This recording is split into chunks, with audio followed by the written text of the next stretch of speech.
Hello बच्चों, let's read this question. Is it possible that any battery has some constant non-zero value of EMF but potential difference between the plates is zero? So question के according जो हमें given है, हमें दे रखा है कि क्या ये पॉसिबल है कि हमारी जो बैटरी है उसके पास कोई कांस्टेंट नॉन जीरो ईएमएफ की वैल्यू हो बट उसके जो प्लेट के बीच में पोटेंशियल डिफरेंस है वो जीरो हो। सो मैं इस क्वेश्चन को करने से पहले इस क्वेश्चन से रिलेटेड की कंसेप्ट बता देता हूँ कि इसमें की कंसेप्ट क्या यूज होगा।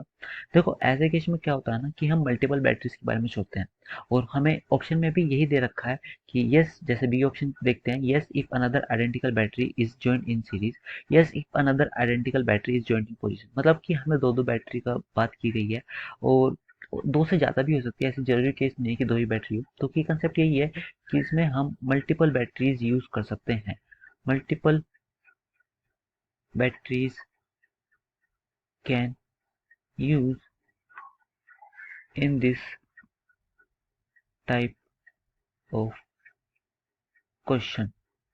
क्यों? क्योंकि अगर हम मल्टीपल बैटरी यूज करते हैं तो फिर उसका यही सिंबल है कि मान लो ये बैटरी हमने दो लगाई और साथ ही मैंने इनकी पोलैरिटी चेंज करके दो बैटरी और लगा दी।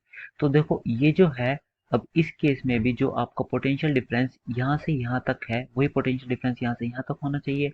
मगर यहाँ से यहाँ तक तो पोटेंशियल डिफरेंस इसका मान ले लेट से 2E है, तो फिर इसका माइनस का 2E हो जाएगा बिकॉज दोनों की पोलैरिटी अलग है। मतलब अगर हम ऊपर वाले की बात करें तो ऊपर पोटेंशियल डिफरेंस जीरो आ रहा है, तो फिर इसका मतलब ये सर्किट में कोई करंट फ्लो नहीं होने वाला, यहाँ पे भी नेट पोटेंशियल डिफरेंस जीरो ही आएगा। तो सेम सिनेरियो यहाँ पर है कि yes if another identical battery is joined in opposition. तो basically C option is the correct option regarding the case of this question. So इस क्वेश्चन से रिलेटेड हमने की कंसेप्ट के साथ साथ हमने ये भी समझ लिया कि पोलैरिटी चेंज करके अगर हम बैटरी ज्वाइन करते हैं तो उनका पोटेंशियल डिफरेंस जीरो आ जाता है, बट वो आइडेंटिकल होनी जरूरी है। So C is the correct option. I hope you all understood. Thank you so much. Take care.